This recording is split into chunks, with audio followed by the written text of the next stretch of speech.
Ongi etorri Erentzun ikastolako 6. mailako gelara. Gure ikastola Esenred sareko kidea da. Baina zer da sare bat? Wifi sarea, arrantzaleek erabiltzen dutena?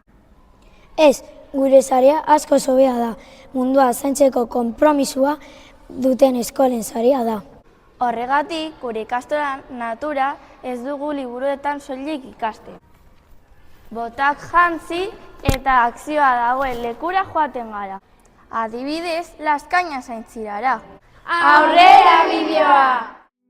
Urtero, Bienan dagoen Laskaina zaintzirara joaten gara. Eta ez gara baino jantzia jantzita joaten. Gure begiak eta prismatikoak erabiltzen ditugu bertako ekosistema ezagutzeko. Landareak, animaliak, ura eta ingurunea, elementu guztiak nola daude lotuta ikasi eta ikusten dugu.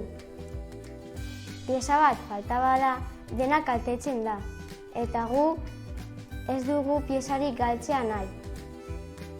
Bizitan zehar, hainbat aurkikuntza egiten ditugu, karramarren hondarrak eta basurden aztarnak. Aintzirako animaliak gu bizitatzera etortzen dira. Intsektuak, zaldiak, baita zikoinak ere. Baina gelara bueltatuko gara. Bizita amaitzean benetako erronka hasten da, animalien eta landareen izenak ikastea. Nola zainduko ditugu, izenak ez badakizkigu. Ikusi irudiak! Horretarako, maketa bat egiten dugu aintzirako ekosistema irudikatuz. Dena gure sormenarekin eraikia.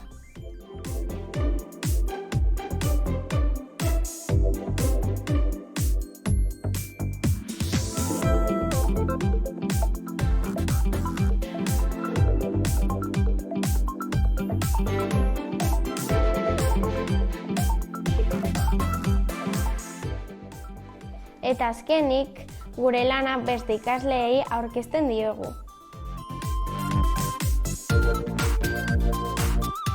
Beno, ikusten duzuenez, Esenred ikastola garenez, esfortzu berezi bat egiten dugu inguru giroa ezagutzen eta zaintzen. Bideo hau ikusten baduzue, saiatu zuen eskolan antzeko zerbait egiten. Agur!